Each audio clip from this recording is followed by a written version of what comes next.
and welcome. This is the inaugural vBrownBag Ask Me Anything session, and I'm delighted to be back here with Datrium, who we had an amazing Build Day live event with last November. So we will reference that a little bit. It's worth going back and taking a look at all of that. Turn your mic on. Is my mic not on? Am I being picked up through other microphones at the moment? It's the trouble with inaugural versions. Yeah. And that should be a little clearer. You should hear me better now. So, I'm Alistair Cook. This is the vBrownBag Ask Me Anything with Datrium.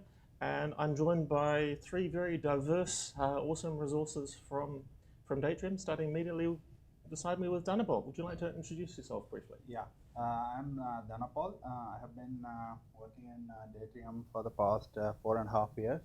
I've been in storage for, I think, around 18 years or so.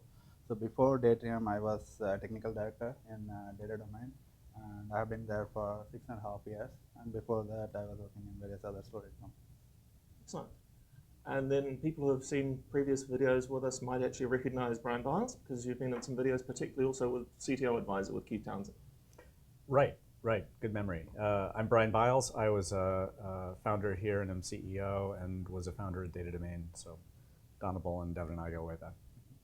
And of course, that brings us to Devin Hamilton, who was my co-partner in crime here for the Build Day Live last year. Great times. I head up the SE organization here at Datrium. I'm about 23 years in the pleasure of data conveyance technologies, and really enjoy running all over North America, talking to customers, partners, and working on events such as this. So thanks for having me back. It's great to have the team back together.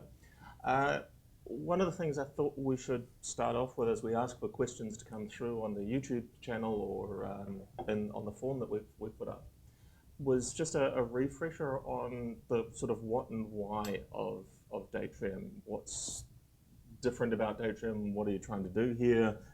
That stuff. For those people who haven't actually seen anything about Datrium previously. Is that a question? Yeah, so question is, what and why with Datrium? Do you mind if I go to the whiteboard? This is a question for 20 points, Brian. Yeah, I'd call it a softball, really, I guess. That's why it's only 20 points. Yeah. Is the camera tracking over here? So we find this is a handy diagram to help explain what we're about, and we can go into the details as well as, you can look at the prior videos of what we're trying to do. See this in this form as a sort of vendor landscape. There are vendors that are trying to do HCI and Tier 1 storage. HCI classically has a lot of cross-host I/O, and so they're always struggling with consistent low latency at scale. So Tier 1 is sort of their ambition. As time goes on, they're adding more and more flash to be able to try to address those things. Scale-out backup is an adjacent market but separate. Sometimes these are also converging appliances where there are, I came from Data Domain. It used to be separate from backup software. EMC has now sort of grafted backup software onto it so it can be sold as a single suite. Other vendors that are newer, such as Rubrik and Cohesity, are following a similar path with different attributes. The thing you notice between these two markets is they're pretty separately constructed systems. HCI and Tier 1 applications are tending to more and more flash density to try to deal with low latency at scale. Scale-out backup is tending to bigger and fatter disk drives to deal with low cost per terabyte. So they're sort of pulling apart mechanically. And what you end up finding in different deployments is, as much as, some HCI vendors will add backup features, they're caught in the crossfire of these physical or systems elements. So this is partly driven by the HCI component is driven by low latency and small transactional workload, whereas the backup is much more of a streaming storage workload and much larger volume of data, as we know, 3 to 5 times as much data as you have in primary. Right, that's exactly right. And they're insurance. Backup is sort of an insurance thing. You don't want to pay as much as you are for the main event. So it's a cost per terabyte problem. So they're sort of near each other, but it's hard for them to address each other's goals. And so you see this in things like vSAN. Most of the sort of advanced data management features are flash only. Or SimpliVity, after they got by HP, the big initiative was to have a flash only product, and that's mostly what they advertised. So we expect that to continue. Scale-out backup is interesting, but just has very different properties, trying to attack a different thing, much more streaming-oriented, as you said. So when thinking about cloud DR, there are then sort of different approaches for how these landscapes address it. And there is some overlap where, here there's kind of not a lot of organic overlap in the landscape in general, but they are trying to deal with cloud in different ways. So Tier 1 or HCI vendors are trying to deal with it through metro clustering, through live DR, which complicates low latency because it's synchronous replication. But it is something that their market will pull them into, kind of in the spirit of SRDF with VMAX. Scale-out backup guys are thinking about it completely differently. They're thinking about a history of VM granularity snapshots, and that library could live on a cloud. That's the capacity expansion to get the lowest cost per gigabyte. It is. So it would be on S3. It might be compressed. It might be deduplicated, and you have an index in the sky of where all this stuff, what it all is. It can also potentially be your offsite DR site. That can economically work either way, but they end up being very different. Datrium is kind of right in the middle, uniquely able to do both Tier 1 performance and in the same system scale-out backup, and we'll explain why if you haven't seen the prior video. And it gives us the flexibility to approach cloud DR from both directions. So today we have a cloud product called Cloud DVX that mirrors our on-prem system and is focused on backup class sort of library preservation of VM type snapshots out here, but we have the flexibility to go both ways. And understanding how we can do a combination of Tier 1 scalable low latency performance on the same system that's a scale-out backup platform is sort of the interesting starting point for what we do, but it allows us to achieve something that's otherwise very hard in IT, which is how do you simplify all of your infrastructure in the same way that hyperconverged simplified the gap between servers and primary storage. We're taking that as an assumption and saying, how do you also build in backup in a way that's actually safe, scalable, sort of independently scalable, and allows a movement to cloud that's more organic. So the whole life cycle of the VM. Cool. So that's our big picture of what it is that Datrium is doing. And what I'm seeing in that, and thinking about what my expectations with Datrium in the past, the focus is the scale-out backup seems to be a much stronger focus than I've heard in the messaging in the past. Mm-hmm. But I can see absolute value because you're using commodity, lower priced storage at the back end. Yeah, we've really seen a pretty awesome customer response from the fact that we really set out to leverage the solution as a scale-out architecture, but always maintain that disaggregation between capacity and performance. Well, it turns out that the concept of backup really fits into that. Backup traditionally consumes a lot of storage space, not with Datrium, right? You're leveraging a snapshot methodology in a deduplicated file system that is incredibly efficient and tight and very responsive without ever impacting the workload. So you maintain that approach of having performance scale linearly across however many compute nodes you bring into it, being able to run backups with retention depths that are well into years, even then leverage hybrid cloud approach with incremental backup forever into cloud, but not impact any of the other typical economy things negatively. Yeah. Can I illustrate that with one more walking whiteboard? On the left is a picture of what, if you've moved from arrays to hyperconverged, which is still a fairly, recent maneuver, a picture of what you might get. If the squares are kind of the software that the vendor applies, there's software up in the HCI cluster, there's software for backup, there's software driving a backup array. all of those need, CPUs and motherboards. The lightning bolt here is meant to represent flash, so hyperconvergence is kind of enabled by flash being there to deal with some of the latency issues. But there are also just a bunch of capacity drives that are on each system. There are also capacity drives in the backup array. Usually they're a little fatter down here. These have first of all, a bunch of moving parts, but also some failure modes that are difficult. For example, if you have a group of these, only 1 or 2 failures can happen before the whole thing stops. And this encourages you to have a very small cluster, so the sort of denominator is small. You don't have a big crater if a bunch of things happen. The last gradients for those Right. critical failures reduces. Right. So if you're thinking about enterprise scale, if you're thinking of even rack scale, you need a bunch of these clusters that are all managed independently. That's unfortunate. You also end up having a bunch of components that are fairly similar between the two points of sort of use and protection. And you could imagine consolidating those, but it's hard to consolidate them if it's all one type. So if you're probably not going to back up to flash, and if you want low latency, you're probably not going to use fat drives. But you don't also want the problem with hybrid arrays. Devin spent some time at Nimble and can tell the story eloquently. In a hybrid array where you have flash and fat drives in the same place, it's pretty expensive to expand the cache. And it's constrained. It's usually like 10% of your in-flight data.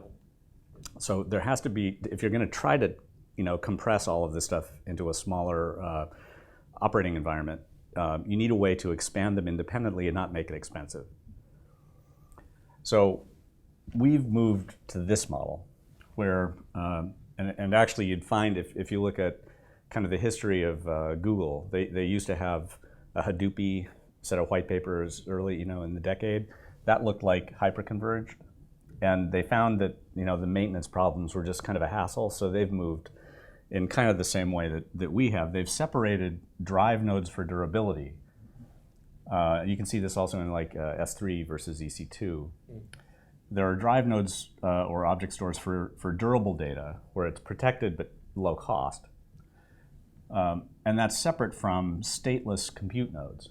And stateless matters because if one goes down, you don't care. It's not the truth of the data. That's held separately. This is the clustered scale-out part of it. You've got to be able to dispose of nodes. You've got to have them interchangeable and essentially disposable. Right. So in our model, this durable data is an independent pool.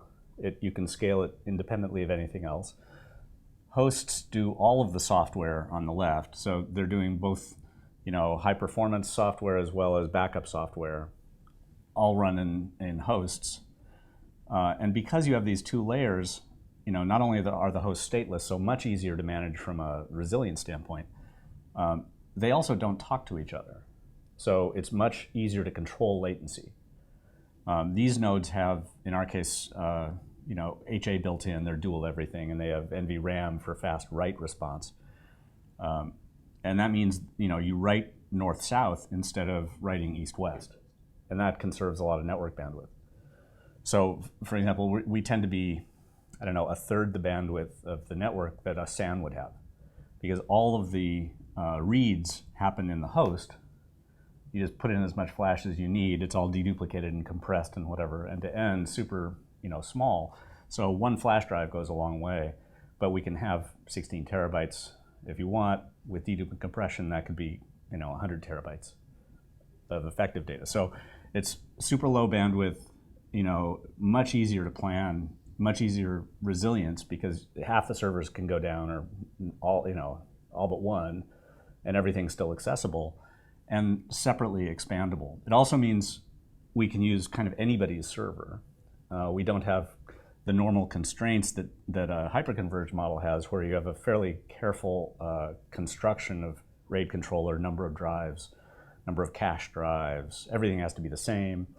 We can have, mixed generations of servers in the same pool. And you've very much decoupled the capacity part of storage. The durable capacity is down there in the data nodes, That's right. which in some ways feel like a storage array, but they're really just a JBOD. It's just a fancy JBOD, yeah. So And then we all built in dual controllers and vBrown because in a small configuration, it means we only need one actual host and one of these boxes. Right. And it gives more resilience as you scale out. And then all of the performance tier sits inside the individual physical host, That's right. along with the SSD providing the read performance. That's right. The SSD provides all the reads, or as many SSDs as you want. The software for operating primary storage and backup software all resides on hosts, and they don't have to talk to each other because of the elegance of the mechanism we built. So it's much easier to scale, much easier to operate. It gets rid of SAN management, it gets rid of HCI cluster management. There's just like all services are on all the time. It's always deduped, always compressed, always erasure coded. There's no RAID on these drives just down here, but it's a 2 failure tolerant distributed erasure code, which Dhanabal can elaborate on. If you turn it on, just to make sure you enter a password, it's encrypted end to end. So we encrypt at the host so that the data is encrypted across the network, in flight, in use, across sites. All of these things are on all the time because we were so careful in building a system that anticipated this workload. Yeah, designed for these features from the beginning is That's right. the only way to do it efficiently. But it strikes me then that there's an awful lot of software being run on my compute nodes, on my SX servers in most cases, that otherwise would have been distributed elsewhere. Can you address how much of an overload or an overhead that is? Can I touch on that? Sure. So, we get that question a lot. And that will come up in discussions with the reseller partner community or with customers. And they want to understand that, and that branches to a couple of other things. Can I use this with older servers? Can I use this with a server that's highly burdened already with workloads? And it turns out that the efficiency of the code that we're deploying, and as you recall, we're just deploying a vSphere installation bundle in a VMware environment, for instance, but we're running tangential to the kernel core with software that is grabbing flash resources and grabbing a pretty modest amount of CPU resources. And because we're moving all of the read side I/O to flash, we actually end up shortening latency to basically naught, right? You're talking about microseconds of latency. And as a result, there's some interesting CPU behaviors on the hypervisor host. Most notably that we typically see a decrease in CPU utilization as a direct function of moving that workload into local flash on the host. And if you think about it, it's pretty logical. It makes sense. You're living in a deduped space, so you've made the data smaller, so it's much easier to handle and deal with. There's less stuff traversing the wire. There's no east-west traffic to deal with, so you don't have any of that contention. There's really no noisy neighbor problem, so a really busy VM on another host doesn't affect VMs on this one. Those things are pretty obvious. More at the science level, you are enabling the customer to reduce CPU ready, if you're looking at stats down there at the technical level. What you're reducing is the time wait. Yeah, exactly. So it's the wait time rather than the ready time. Precisely. But it's the I/O wait time. So Yeah. vSphere has two wait times. It's the I have nothing to do, I'm waiting until there's something to do wait, Yes. which is a good one, Yes. the idle wait. Yeah. But the other wait time, which also VMware also count into time wait, is I'm waiting for I/O to complete. Yes. And that's the one that goes away because And- we're yeah. locking a CPU until it's done. Exactly. And in particular, in a heavy use period with a SAN, even if the super fast all flash array, they measure I/O from sort of the backplane in. Mm-hmm. They don't measure I/O from the queues on the host. Yeah. Yeah. As issued by guest, which As is issued by that's guest. the application inside that's issuing the I/O that I care about. Right. So we often go into all flash array customers, and it turns out they have a lot of queuing weight. Mm-hmm. It could be 20 milliseconds. We've seen a couple hundred sometimes, even with an all flash array. So changing the array at that point doesn't help. Yeah. So broadly addressing the question is to say, it is really okay to go into an older server, 3-4 years old server. We'd very much like it to be a server that's newer than say 2012 because then it's got the AES-NI instruction set so we can turn on encryption, and obviously there's really no overhead for that at that point. But we actually give back CPU in many of those instances where a customer says, yeah, I'm running at 80%, is this viable? absolutely it's viable. We'll probably give a significant percentage of that back. And of course, we are very moderate in our utilization of CPU resources, that we have planned for how much CPU it takes. And if you think about distributing a workload of deduplication and compression and encryption, yeah, you're talking about on one host for just the VMs that are on that one host, right? Versus a storage array that struggles to do that for, let's say, 20 or 30 hosts that are attached to it. So we have kind of an overabundance of compute by comparison of really any array-based technology. And do you see that it's those array-based technologies that are the well understood, put all of my disks inside this dual controller array, this is what I'm comfortable with? Do you see that as being a challenge as you're going into market, that people are looking at this and saying, this is a different architecture, should I really trust this? I guess we're fortunate that hyperconverged already happened. So that learning is already pretty well underway. Yeah. You know, when SimpliVity or one of those guys started, that was their everyday discussion, right? Why should I consider this sort of thing? Scale computing, Nutanix. Excuse me. Now the market has generally tried it, they have some position. People have an opinion. So we can come in and be, a sort of newer Delta architecture on something they're already kind of getting to know. So it's not as bad as you'd think. In our last couple of quarters, when we end up in a sort of finalist in a sales situation, about 2/3 of the time it's an array that we're comparing to, and about 1/3 of the time it's a hyperconverged. We're selling really well, and in most cases that we interface with a customer that's migrating from array-based technology, in part the discussion has started because they recognize that that was a bottleneck. And to Brian's point, about 2/3 of those customers are kind of moving from that phase. So if they've already gone through the HCI school, then they know a lot about our advantages, and they see additional advantages within open converged. If they're coming straight from an array, they already recognize why things are slow because they've done the research. Right. So it works out pretty well. We're very timely in that regard. Yeah, and if you look at sort of market stats, arrays are declining in revenue. Hyperconverged is growing quite a bit, and that's kind of a vote already. Yeah. So we're absolutely playing into that momentum.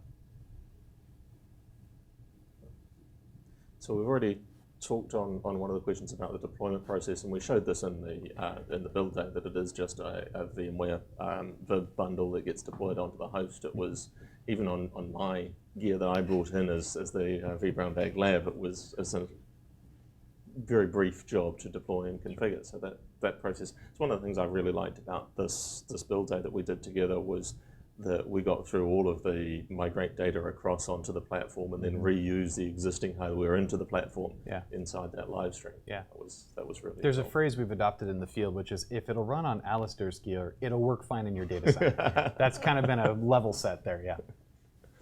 It seems that the build day has figured a little bit in other parts of your work as well, Devin. It has. It's kind of interesting. We are hiring pretty rapidly, and I'm interviewing teams all over North America and talking to folks, on a weekly basis. Very frequently I get the, oh, well, I just went through the build day video, and wow, that was really cool. I learned all this stuff about your technology. I didn't really understand it, but now I really do. And these are the systems engineering types typically, right? The marketing message is well understood. People are really getting the overall value proposition, and that's really our focus, is talking about the problems that we're solving. But we have had kind of a whole new cadre of systems engineering talent approach us with this recognition that this is really something different. This is pretty special. There's a buzz about this at a technical level that's really tangible to these guys. At the same time, there was another sort of side notion to this, which was we suddenly had a lot of demand for test units out in the field from people that had looked at this and went, well, what's it do in my environment? And they were kind of looking at your remote lab and our pack unit that we do. And so we've kind of increased that program and had a lot more activity there as well. But you had an undesirable activity to one of the packs that was out. Yeah, we did. We've had some that have fallen off of loading docks here and there and had to make repairs. We did lose one here recently, and restructured the hardware that we could salvage into another unit, but because we're all about efficiency and saving money. Actually, we named a new pack unit after you. Pack number 5 is Alistair. and is currently in service. In fact, right now, today on the tracking sheet, it's in Tennessee, coming back next week.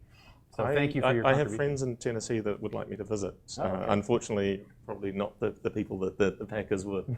Cool. So one of the things I wanted to go really deep with, and that was why I wanted to have Dhanabal come and bring some other knowledge in here, was thinking about underneath. So we talk about this data layout, and they compressed it and deduped, and tell us a little bit about the magic in the file systems underneath that actually make all of that work, and some of the consequences to how the product works. Yeah, so I think Brian talked about various data management, data efficiency techniques that we have to apply, be it deduplication, compression, erasure coding for reliability, or encryption. So traditionally in file system, which is based on either spinning disk, or if you're using cheap MLC flash drives as caching tier, there are three problems that people normally run into. One is handling random IOs, small random IOs, but that are spanning a large span vdisk. Let's say we are talking about like a 4 terabyte vdisk, and we are dealing with 4K random IOs all over the place. Like normal VM workloads sitting Yes. on an array. Exactly.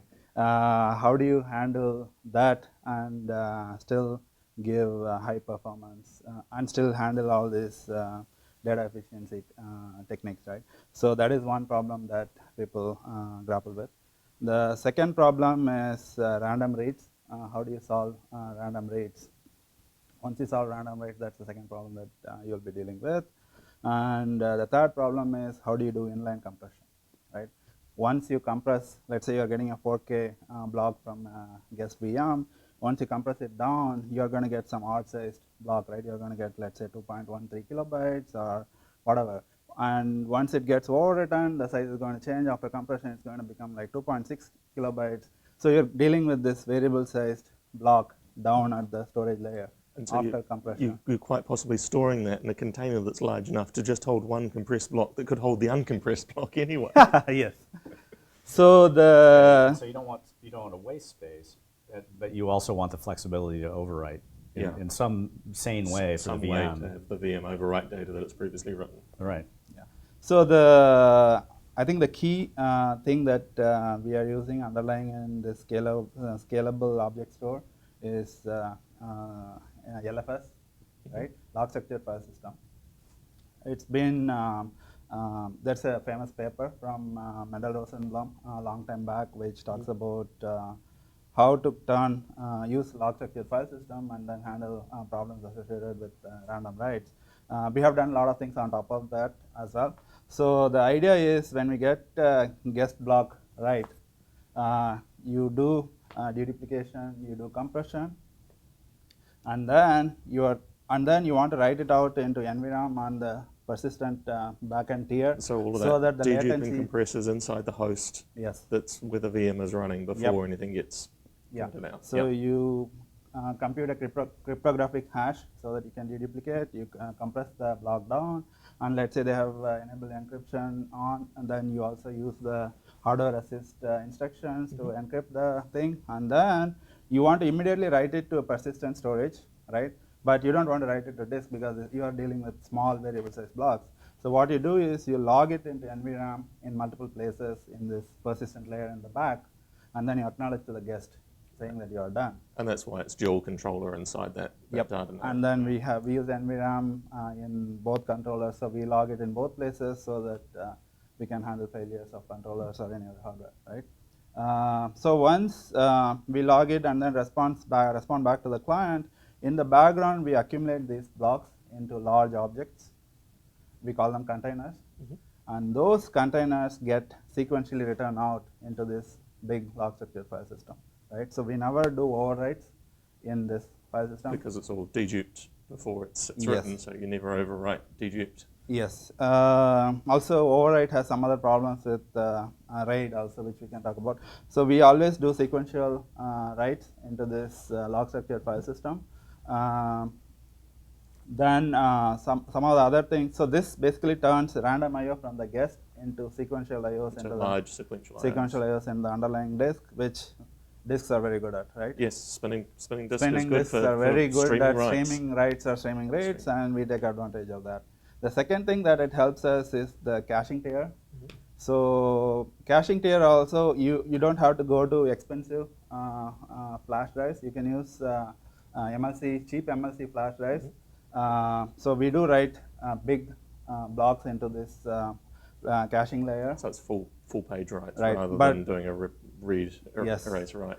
And the second thing is we do these writes after during dedupant compression. So the effective available capacity in the caching tier traditionally is it goes from 2x to 6x higher than what you are used to in other caching products. Right. So first problem of handling random writes and still using spinning disks and cheap flash drives we can solve. Right. And the second problem is random reads, because we make the caching layer lot more, the effective capacity of the caching layer a lot more higher because of dedupant compression. Yeah. Most of the reads are satisfied from the caching layer up in the top. And architecturally, you design the implementation based on the expected workload. You size that caching yes. in order to accommodate. Yes. So the working set is kept in the cache. Well, not working set in the classic caching sense. So like all not of the the data used by the 99% VMs that are in action. Yes. Yeah. All of the data. So we make it so small, and like a 2 terabyte flash drive is kind of the smallest anybody buys anymore. That's enough to handle, if you get, say, 4x data reduction and there's no additional RAID copies on that drive, that's a huge amount for a single host for all the data in use. So it's not 10% of the data in use, it's all of the data in use. And if it's not, just buy a flash drive. It's like and because it's these consumer grade MLC right. drives, that's not going to cost you $10,000 per drive. It's a credit card change. I mean, we joke about this, but the truth is the customers very often feedback to us, it is so cool that I haven't made a decision that's going to cripple me. If I have missized flash in a flash array, that's going to be a $50,000 issue or more. With us, it's like, well, if I need more flash in that server and I've got a slot, well, okay, $700 and there's another terabyte or maybe 2. And even if they want additional performance, go NVMe. Okay, cool. Insert a card in there. It's such a simple thing to do to completely improve your stance and position on performance, and it's instantaneous. Yeah, it just commoditizes it. So, and just as background, the way that we price our system, the host software has a license fee, but it's flat. So there's no punishment for using more cores or more flash or whatever. It's a flat fee per host. Yeah, there's no tiering here. And that's talking about using more cores for performance. This is where the insane mode kicks in, and we can say, I want to use more of the resources of my physical host in order to deliver more insane performance. Yeah, we have hats about that. That's right, Alistair. That's exactly right. And you might want to elaborate on insane mode, what that does. Yeah, so before going to insane mode, I was talking about 3 problems. We're still somewhere. Sorry. Show off the half really quick. Put it down low. You gotta like. No, put it on, but. Pull the brim down so we can see it, or we'll pull your head down. There you go. And look at this camera. It's a very serious look. I like that. That's good. Okay. Seriously insane look. So I was mentioning the 3 problems, like we talked about random writes and how we handle random reads. The third problem was compression, inline compression. So because ultimately we are dealing with these large objects down in the distributed container object store, we don't have this problem of dealing with these variable sized blocks that is required for inline compression. You coalesce them into a much longer object, and then you don't overwrite it because it's deduped. Yep. And the other thing that we avoid is traditional RAID or erasure coded arrays have this problem of read modify write when they are getting overwrites, right? So let's say you have a RAID 6 stripe, and then one block in the RAID 6 stripe is getting overwritten. You have to read the stripe unit within that one or more stripe units, depending on where the 4K block is hitting. You have to do a read modify write. So since we never do overwrites in our file system, we always do appends, we never have to deal with this problem. So this is actually a bigger problem with erasure coding, because you have to deal with computing erasure codes. And it's 13 objects together that have to be recomputed. Over and over again. Instead, we just have to compute it once in the host when the data is coming in, and then off you go. So then there must be an element of the data aging out, that if you're doing the dedupe and eventually the data gets overwritten somewhere else, you've got to have some garbage collection activity going on. So we use traditional garbage collection techniques to make sure that dead blocks in the system do get reclaimed out. Right? Yeah. But that would be a periodic, occasional, rather It's than a every time periodic, an override periodic happens. background activity. Kind of And 4 times a day or something. But we raised the bar a bit on this because all the data is we built it to be deduped all the time. So it's not a switch you turn on. All of the data has a crypto hash, checksum applied to it as its sort of address and definition when we first create it. And that makes it easier to harvest duplicates over time. But it also means, kind of like blockchain, we get a verification effect. We know with great certainty that, this data is what it's supposed to be. And when we do this cleaning operation, we get to verify the data 4 times a day, end to end. Yeah. That's remarkable. If you think about if you're a primary store array and a backup array, the primary store often doesn't have good checksumming. They're just sort of doing what they're doing. They're designed for performance. It then crosses some network to get to a backup array. The checksum on the network is maybe 32 bits. It's not very strong. It gets to a backup array that may even be better, but at that point you have no idea. It's going to be as good as you're ensuring corrupt data is still corrupt. Yeah, it's probably okay, but how often does the normal IT group do a composite recovery of everything and check that it works in applications? Most of the time, I've asked. Yeah. Not often. And if they do, it's usually we're going to check that the last 5 transactions are still valid, not that we can do the quarterly reporting and get the right value, or not that we can go back and do an e-discovery on a set of transactions that happened 5 years ago. Right. Exactly. So in our case, we do a blockchain class verification of all data 4 times a day, end to end. And that's just astonishing. That's much stronger than the preservation you can get from a backup specialty system. And we ask customers in almost every engagement, how often are you doing DR testing, if they have DR at all, and how often are you doing test restores? And usually both those answers come back, I'm like, really? Like, I don't have we ever done that? It's very rare that you go into contact with a shop that's, so like our former data domain customers and things like that, they're typically doing that because they could.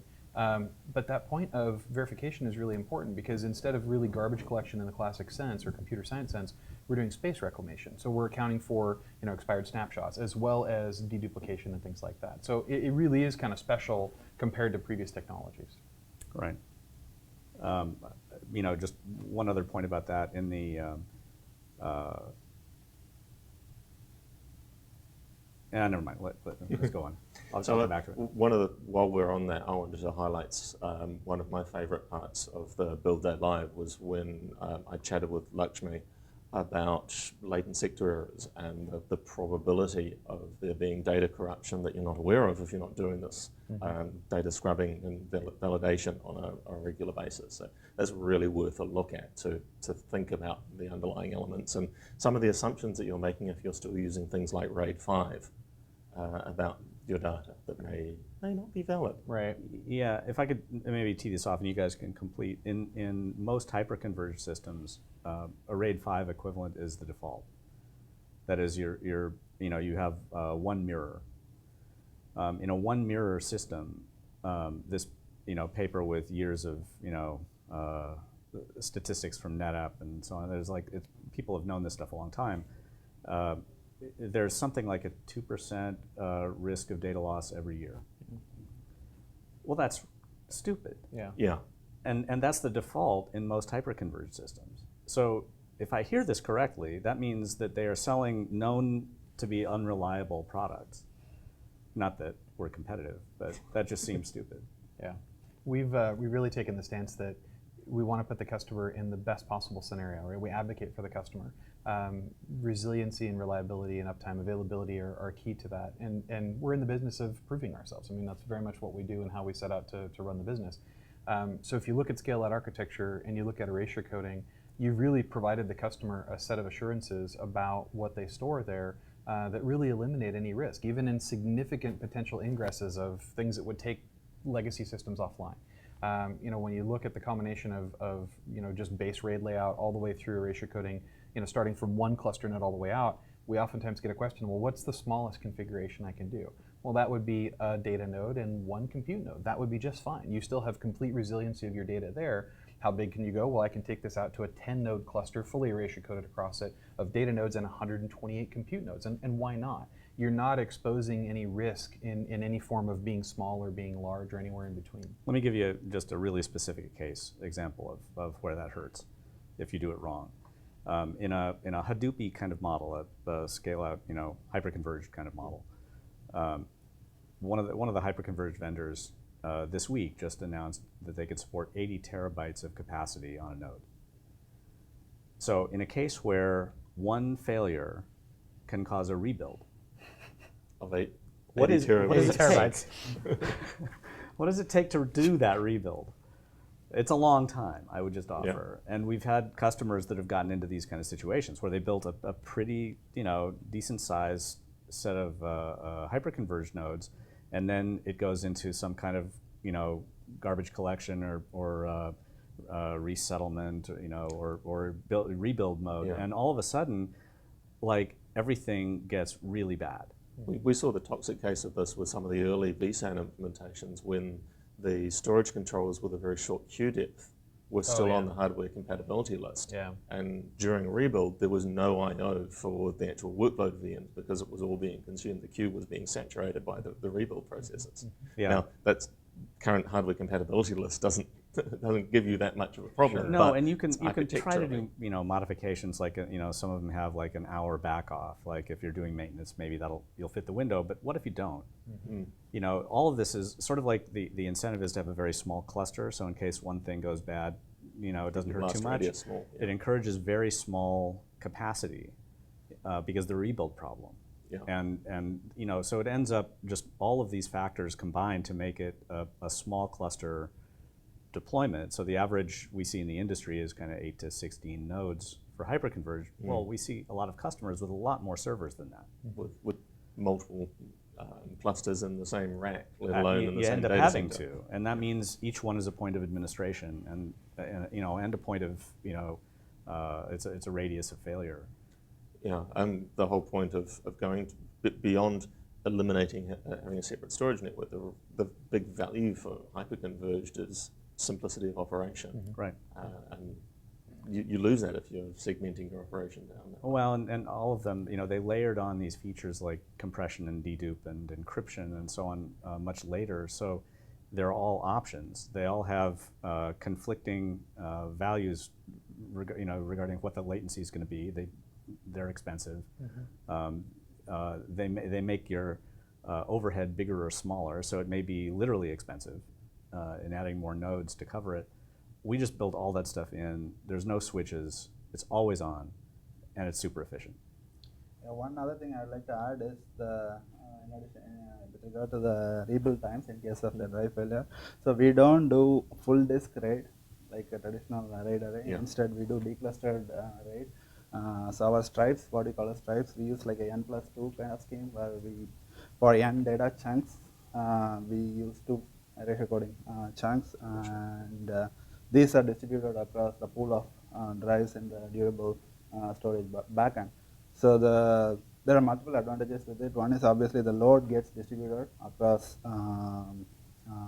your pool of drives. But when you are hit a disk failure, you are actually reading data blocks from various disks to rebuild instead of just from the n disks that are affected. So traditional array, you only read from maybe 5 or 7 disks. So here you have a lot more spindles that are giving you read bandwidth during rebuild, so which reduces the rebuild time. The second thing that we do is we also try to utilize the host resources as much as possible, even for doing this rebuild. So we scale the rebuild time actually scales in an opposite way in the sense that it reduces as you have more and more storage in the backend. So you've got more spindles to distribute this across, yes. And of course more hosts to contribute. Yeah, and as opposed to a hyperconverged model, we don't have, in a host, there's only one sort of controller. It's the motherboard. That's the server. In our case, our data has two. So if one controller fails, the other one just picks up.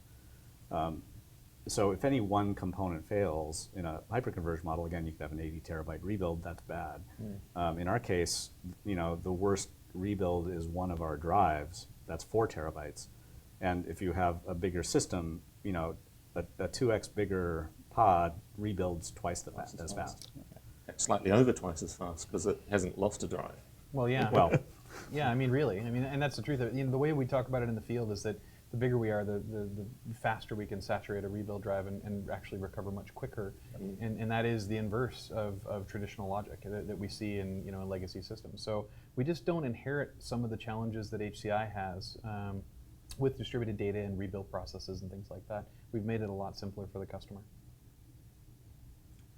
Now, you did talk about going down to a one data node, one compute node. Yeah. What sort of use cases is that going to make sense for? Because I got to think there's a lot of expense in that small deployment that I'm probably not going to want to put that into every branch office. That's probably it's probably a pilot. It might be a branch office kind of thing, but it's probably a pilot. It's interesting. We see, as we've gone through time, our deployments are larger and larger, of course. We still do run into customers very frequently that say, hey, I'm enterprise, legacy, whatever, SAN, HCI, whatever it is, and they'll look at a workload that they recognize is really beating up that other environment, and they'll look at us and say, let's test the waters here. That's awesome. And so if we start that way, that's a great entry point for a customer to recognize the value right away, because we are very efficient even with a small deployment. It is not more expensive to deploy a small versus large. Absolutely, there's economies of scale, and the bigger you put this out there, the more you're going to save overall. But the reality is there isn't really a bad workload for us. And there's a cutoff point. If you look at a data node, it's typically around 100 terabytes of effective capacity, right? So do your mental math around that. That makes sense. But most customers are typically deploying at least 4 compute nodes over a data node. Even a single data node can scale out to 32 compute nodes. We're interacting a lot more now with variances in the customer selection because we have compute nodes and data nodes. So a customer can buy both of those from us, but then they also might buy licenses to use legacy servers that they have. So we're getting into these mixed mode deployments. So it's pretty darn rare that we see a single go out the door, but it's not strange if it happens. The other interesting thing that you hit on was that you're seeing customers that are using you to solve a problem with a bully application, with an application that is thumping other things. Common. That tends to be a really critical application for the business. Yeah. Interesting that's your entry point is I'm going to hit your highest demand, most critical application. Well, and moreover, too, you don't have to look at this as a scenario of band-aiding for that one critical application, which is also a common psychological choice that the customer makes of like, well, I bought this one solution for that one crazy database, right? We look at it, and because we have diverse resources within our stack, they can handle reads versus writes discretely. They can handle random versus sequential I/O discretely. There is no interaction or contention there like you would see in traditional systems or within HCI. In HCI, the challenge you face is the distributed write model. If I have got a really crazy busy application on one node, that's affecting at least 2 other nodes and all of the VMs that are on those nodes. That's just not a problem that we have. So we've eliminated that by having discrete handling of resources. But to Brian's point earlier on the whiteboard, even if I suffer something as critical as a host loss, the hosts are indeed totally stateless. There is no interdependency between the hosts, which also means the host can be totally dissimilar. Now this brings up one sort of more refined facet of your question, which is, while we are a non-tiering architecture, the customer absolutely has opportunity to say, well, if I've got an application that goes loud, why not move that via vMotion to a bigger, newer server? And guess what? It actually goes faster. And that's very unique to us because in a traditional sense, if it's HCI, all the nodes are the same, or if it's SAN, you're relegated by the speed of the bottleneck, which is the controller in the SAN. So if we move something from a 3-year-old server to a brand new server and it's got more cores, it actually inherently goes a lot faster, and we're not going to get in the way of that. We're actually accelerating that and driving additional efficiency. I had another thought while we're talking about failure modes, that you released version 4 just after we did the build day, and it had the peer cache. That was new in version 4, wasn't it? Yeah. Actually, I would love to have Dhanabal will talk about that. I'll talk about how the customers perceive this, but please. So peer cache feature is introduced to keep the VMs up and running, even when all the SSDs on the host fail, or let's say the RAID controller on the host is failing. Traditionally, the workload VMs on that host will stop running, and then if you have configured VMware vMotion and all, things get moved around to a different host and all that. So with peer cache, what we have introduced in the 4.0 version of DVX release is that VMs will continue running. So what we do is find a nearby host within the DVX system which has flash cache, and then start using it temporarily until either all the failures on SSDs, either the RAID controller or the SSD drives is fixed, and then they're put back to service. So pretty much you won't see any hiccup or pause in the workload that you're running on that host. So this is And you don't have to restart the VM. Yes. it's a compute node that's lost its storage controller or lost the It's SSD. local flash. Yeah. Local flash. And that was providing us all of the performance. So if we didn't do anything else, the only way we could access, do I/O for the VM would be to go back, Move the VM, move read the off the. So in the prior case, you'd have to restart the VM somewhere else. Right. In this case, the VM keeps running. It does go across the network for reads instead of being local. Yeah. But that's the worst case. So our worst case is kind of like an array's best case. Yeah. And then, of course, the operational process, thinking of the operations for the guy who's in the field as well. I've got essentially a pre-failure warning on one of my hosts, and I'm going to take it and put it in maintenance mode, vMotion all the VMs off, and then do the work on it. At least it buys time. Yeah. The customers perceive this in a pretty cool way, because to them, the resiliency aspect of it is pretty obvious, but the main takeaway is, we've always encouraged that the customer is using commodity flash, and that flash doesn't have to be uniform across those hosts. And so, you do run into corner case scenarios where, unlike HCI, the customer might say, yeah, the flash failed in this one host. Well, peer cache mode allows us to just read from a neighbor's flash, and that you're only one hop away then. So you're adding one hop's worth of latency over network, and that's the only time you would ever see east-west traffic between our host nodes is literally in a fault tolerance mode. So they could go back and replace the flash in the host where the flash had failed with whatever they have laying around, and that's just fine, right? So there's no need to go through any specific gyrations, or gosh, we bought that flash 2 years ago, can we get the same one? All those problems are gone, right? And again, we're just about making it easy for the customer. So it enables some additional agility to the solution. That's nice. And then other failure modes, are there other interesting failure modes in the architecture? I mean, you have a conventional vSphere HA. If one of the nodes fails, you'll have failover. Fully support that. How's the cache warming? So, in vMotion we do an optimization that's also a little bit of east-west traffic, but again, it's not standard unless you're doing this. Instead of doing cross-host writes to make sure that other caches are warmed in case of a movement, we do a backward read from the prior host after a vMotion. So if because of the sort of global dedupe, if you move a VM and it needs the same data that it had before, and another VM has been running with largely the same data, like in a VDI case, this is super common, then the destination host in vMotion will have that data already, and it won't have to go anywhere else to find it, because we can figure out that it's the same data. If it turns out it doesn't have that data for any reason, option one is read backward from the prior cache. And there's always an option two, which is get it from the data node. But that's a worst case. Yeah. And in an HA case, you might have to do a restart. It might have to do that. a cold warm that back up again. Yeah. So we might see in the future that some distributed read to rewarm out of the other nodes within the cluster. It does it now. I mean, and it remembers where the VM has been. So it doesn't, if it needs to find something that's missing, it has the option of going to other hosts. It just tries not to. Alistair, you remember us talking before about there's kind of a litany of unfair advantages in our architecture. One of them is that the cache is plentiful. And so we tend to run, to Brian's point earlier, we want everything cached that is every active VM that's on that host. Well, that typically still leaves some significant headroom of flash available. Most of our customers start with maybe 4 terabytes of flash in a host or 2 terabytes of flash in a host. Because of dedupe, that's quite a lot.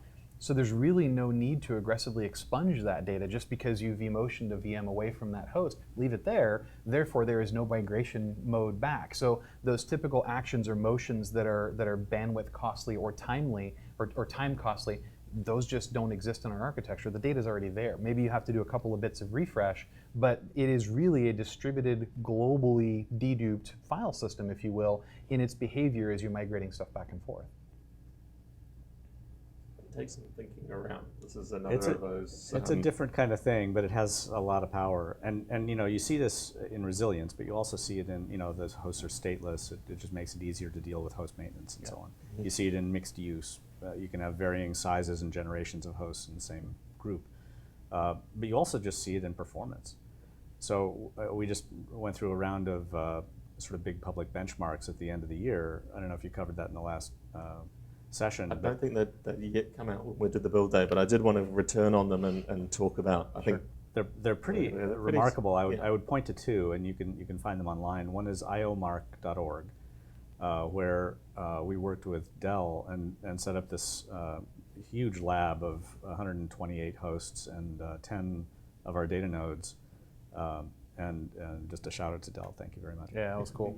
It took a couple of weeks. It was mostly cabling. They used just off the shelf whatever networking gear was lying around, and it was up and running. And we in these tests, iomark models a group of sort of a spectrum of VMs and what IO rates they generate. It's a synthetic benchmark, but it's pretty well thought through. In our deployment, that configuration ended up being 5 times more VMs at predictable low latency than the fastest all-flash array ever tested. 5 times. Yeah. Not like 20%. Yeah. 10 times more than the biggest hyperconverged model ever tested. And that was using Optane. Yeah. So the hyperconverged was using Optane. That's right. And you were using We were consumer using grade, Jive whatever they could SATA find. SSDs that were lying around. And it was Broadwell, it was like last year's model. I think we also had all the data efficiency features, encryption. Because you can't turn them off. Exactly. So we had everything turned on: erasure coding, dedupe, compression, encryption turned on. That's right. Well, Because you can't The only thing you probably didn't have turned on was the every 15 minutes data protection. No, we did. We actually had snapshotting? snapshots running. So I appreciate the question because we're used to a world where people do top fuel drag race testing with storage I/O, and we wanted to have the most realistic set of tests. And the cool thing about iomark is that they have a very realistic, while synthetic, but very realistic workload. Yes, that was the thing I wanted to So we actually were running 8,000 concurrent VMs at sub-millisecond latency indefinitely. And it just did this. And you could go on, I mean, it could still be running today. There's a lot of eye-opening. We knew we had a fast technology. And I think I mentioned this in our previous sessions. We knew we had some capability to scale at a pace that just kind of is unprecedented. We didn't really have the metrics on just how crazy that was. And so, seeing a number of 5x. You hadn't found a large enough runway to run your dragster. Yeah, on. I mean, it was just like, This was the cow. biggest benchmark I think we've ever found. Yeah. It's just no one ever does this kind of scale. Yeah. So I think it was real super life, impressive. real life workload. Basically, they capture traces from application workloads and then they use them. Trace in this replay. benchmark sets. Yeah, exactly. As good as real life workloads. The second thing is it's steady state, long run, and So they good report in for numbers days. from steady state. It's not like some beginning of the run, like 5-minute run or whatever. It was like over a period of hours, and they report numbers, steady state What's the numbers. middle stage saying? Yeah, so there's a paper on their website that goes through all the detail. I encourage you to read it if it's interesting. It's really great. Storage Review also did one around the same time period from the same lab since we had it set it up. They did their own testing, but it's super impressive. I think we're done with performance testing for a while. Like when somebody gets within 5x of us, we can revisit this. Then you start thinking about architectures that'll let you go past 128 nodes. Yeah. And think about, you said 8,000 VMs running, so Yeah. about 60 VMs per node, Yeah, that's about right. which is, in my experience, rather higher than you see for anything but This was VDI. synthetic. Sure, yeah, sure. I mean, we try to be modest about it. The truth is, to Brian's point, we've solved the performance issue. In discussions with customers, it just kind of comes to the point of this will be more performance than you've ever seen before or could dream of needing in the next 5 years. But the reality of that testing was it really validated to us all the design ideals that we had implemented into the product. Obviously not everything's going to be right, but a good majority of them were like, yep, that was the right thing to do.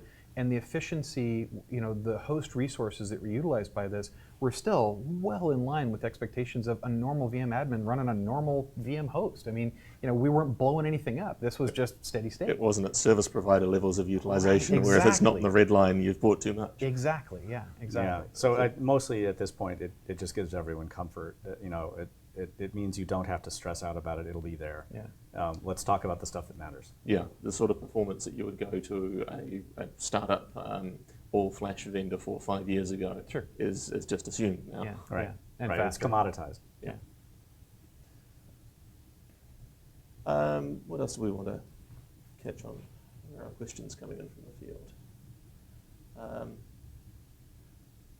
So that was with 10 data nodes. It was 120 spindles of persistence, which is one of the. If you look at in this case, it was flash drives. right, We have a flash data node as well.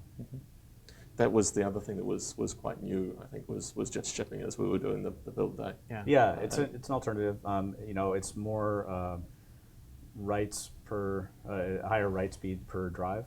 It's about 2x. So in the same configuration, it's more write bandwidth. As you add data nodes, each one adds write bandwidth. So the aggregate gets 2x faster per node. It's a little more expensive. It's flash versus disk, but it does some unique things, like we certified with Oracle RAC on that configuration.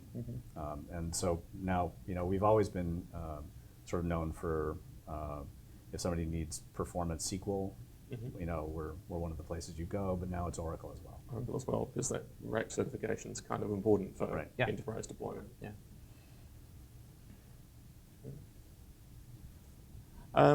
Wanted to drill a little bit into the encryption, because that's the one thing that is an option to turn on. What's the functionality? What are the requirements? How's it implemented? And particularly when we talk encryption, how does key management handle? So we do have our own key management server, so you don't need to use external key management server for encryption. And I think like Devin pointed out earlier, we do use the hardware assist on the host side, AES NI instructions in particular, which is available on pretty much all the Intel and AMD chips out there. So you don't really see any extra overhead, CPU overhead, as far as encryption is concerned. I think we are unique in terms of encryption compared to any other storage product out there. I think we call it blanket encryption. Yeah. We do encryption very early in the IO pipeline, but because we have our intelligent software running on the host side, we can do it in such a way that it doesn't defeat any of the storage efficiency techniques like deduplication or compression or anything like that. So data gets encrypted early on in the pipeline after deduplication and compression using the available AES NI instructions on the host side, and then you get the benefit of over-the-wire encryption because data is already encrypted in terms of. So it's encrypted basically as it's the virtual SCSI layer in the VM kernel. Virtual, so we have our Somewhere in that layer. But yeah, in the handoff to our software, we look like a big NFS share to ESX. Yep. In that handoff, so it's sort of an internal API. We don't, we terminate NFS there, Right. and then we have our own methods for moving data in and out. At that handoff, we do the encryption more or less while it's still in RAM. Yeah. So for the life of the data on local caching, across the wire and at rest, Yes. it's encrypted for the life of the data. Yes. It's And also that's, you think about just the difference with an array or with a hyperconverged. With an array, it has to be, data has to be in the clear if you want to get any data reduction techniques. Yeah. So So- arrive at your storage processor in clear. Right, and an array is, its own point, it has its own boundary. So Yeah. if it's going to encrypt, it can only do it within that boundary. It's So essentially at rest only encryption if it's in your array. that's right. Yeah. And the same thing, it turns out, in most of the hyperconverged products through either accident or design, it turns out they do at rest encryption. They do, So after the east-west write, after, the which encryption is in the occurs. clear. Yeah. Right. then it'll dedupe on the way to the drive. Yeah. And that's, I guess that's something, but it's again, suboptimal. it's protected at rest, but So, not in transit. right, so if somebody's a security sensitive operation, it's not good enough. Yeah, we really addressed a broader market set as we turned this on and then went through FIPS 140 validation as well. So we've gotten that out of the way. And we were pretty aggressive about that because we knew there was a budding interest in the healthcare industry about Datrium because of how we handle crazy workloads, distributed workloads that are very diverse. And so we had to add that layer of security and comfort for those customers. This extends really, in talking to the people that are out there architecting solutions, listening to us right now, blanket encryption and blanket validation are two things that work hand in hand. We've talked about validation. We're looking at the data, literally all of it, 4 times a day, looking at cryptographic hash to verify that's still the data that we laid down, right? That's important. When you look at the fact that we can still dedupe while we're encrypting, and even extend that over the wire in replication, you have data that is sent in an encrypted format, TLS 1.1, 1.2, again, FIPS 140 compliant, you have just handed them a solution that is as rock solid as you can buy today. That everything is secured from the VM all the way down to disk and through cache. There is no point of ingress where a bad person can come in there and abscond with your data. And of course that addresses— Through sniffing. Yeah, through sniffing or stealing physical hardware or monitoring the wire, man in the middle, that sort of thing. This addresses PHI, this addresses HIPAA. We've gone aggressively after that documentation and that internal training processes. So healthcare is a big business segment for us because we see a lot of advantages in our architecture to address their workloads. Yeah. And I hope those people are But not the listening. only one, right? No, by Financial no means. services, Yeah, I was government. thinking it's all fair.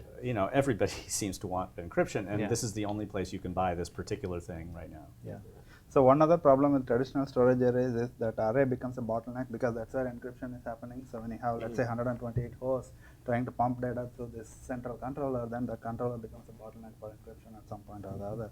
And the other thing is encryption, in addition to happening on the source side of the thing, it's also encrypted over the replication link over to the cloud or to another on-prem DR system. And again, without losing the dedupe of the replication Right. across Which to the is cloud. also applies to the wire. Yeah. So, for example, when we're replicating, we ask the other side with a fingerprint, do you have this data yet? If it has it, then we send the whole data. But if we have it already over on the other side, we don't have to send it. Right. Yeah. So that when you think about cloud replication, for example, where there's a cost for egress, Yes. and you have to pay for data coming back to recover it, this matters a lot. It turns out, we can be an order of magnitude lower cost. We'll talk, I'm sure, about cloud later, but that dedupe on the wire and compression on the wire, this blanket effect of not only encryption but data reduction and validation permeates, not just within a node or within a pod, but across sites, and that's pretty magic. Maybe we should talk about cloud since you touched cloud there. And although we should probably say blockchain a few times to get the publicity on it, because cloud used to be the words to say, but now it's blockchain.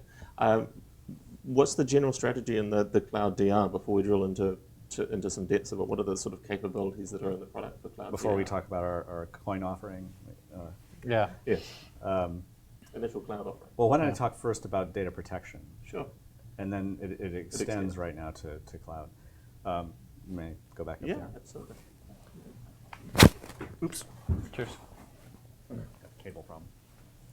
Why don't we look at this picture? So I mentioned in this that our software here includes not only the sort of primary storage workload software, but also the backup style has all been converged onto host software.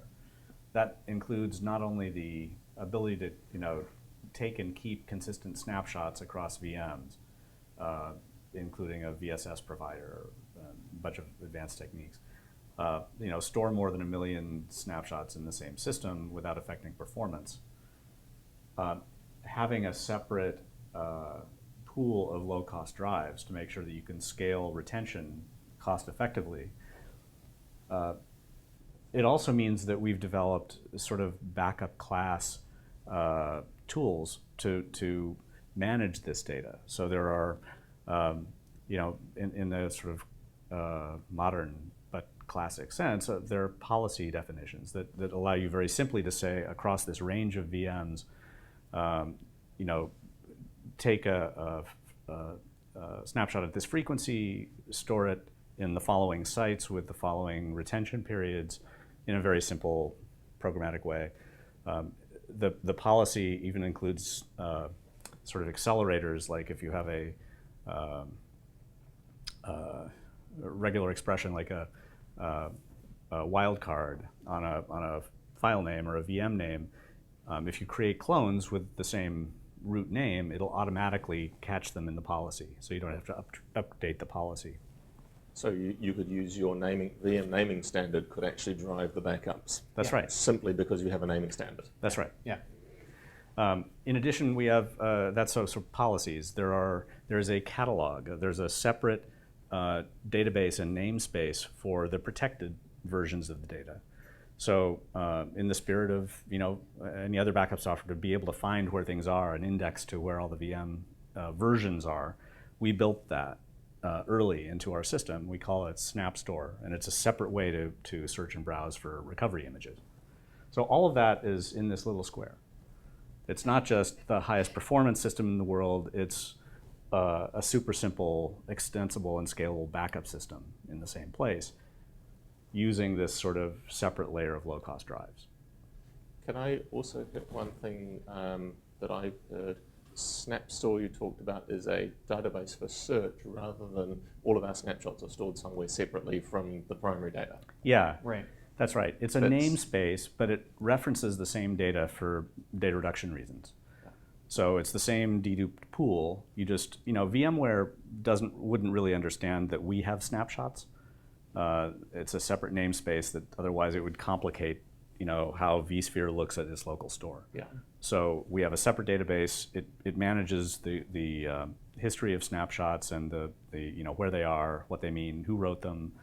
You can search for all these things and find a recovery image, and then you move it as a metadata thing into the data store that ESX can use. ESX, the data store is a construct on top of a larger file object store. Yeah. Right. And some of those objects are VMs and some of them are not. That's right. So go ahead. Think of the SnapStore too, in that you're referencing basically atomic variants of previous versions. You can go in there and manipulate those, do recoveries, do cloning, do other operations, renaming, editing, whatnot, without ever affecting the live VMs in any way. I mean, there is literally no connectivity there once you have that history, and yet it's very rich with a catalog that is fully searchable instantaneously.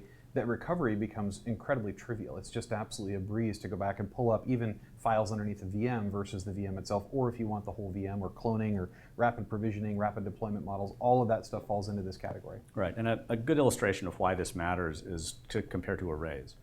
In an array, snapshots were at a volume level, right, which is some large group of stuff, some terabyte granularity thing.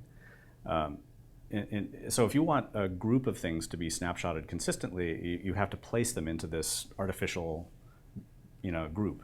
Which typically on an array also constrains them to the same performance characteristics. It does. Because you're usually performance limited. Yeah. It does. What you want with VMs is to have any arbitrary relationship that happens to reflect an administrative group or an application group all be captured in the same way, but separate that from the policy of how performance works, for example, or how what other crap is caught up in the same net. To do that, you can't use a sort of LUN namespace. You have to have a separate idea that captures relationships. And that's what a catalog does, and that's what our SnapStore does. So all of that is going on, just kind of comes with the system. You can buy this and deploy it while using anybody else's backup software, but most of our customers, after trying that for a while, think about this model and think, why am I doing that? And so, increasingly we're replacing it. We start by selling, VM integrated primary storage with all this other stuff available. And as comfort grows, more and more people are like displacing their legacy backup storage and just using this because it's safer. It's a restart instead of a recovery, copy back to primary. It's just a whole lot easier. To that end too, I mean, obviously there's an ecosystem of solution technologies that are out there that are very good at doing what they do and maybe even came before us. Of the modern era, what we find is that when we integrate with those solutions that the customer already has, we do a great job of accelerating them. Because at that point, if there is any copy of data as a form of a backup, more of a traditional backup sense, large file catalog, big sequential streaming, well, now that data is coming from Flash. So you have an integration point that additionally is providing the customer more value to the technology that they're already paying for, or already bought last year, and yet you're providing additional security and capability of data protection that eventually could be their sole source architecture going forward with intelligent snapshots, 1.2 million of them if you want to go deep, long-term retention, and then also replication into cloud.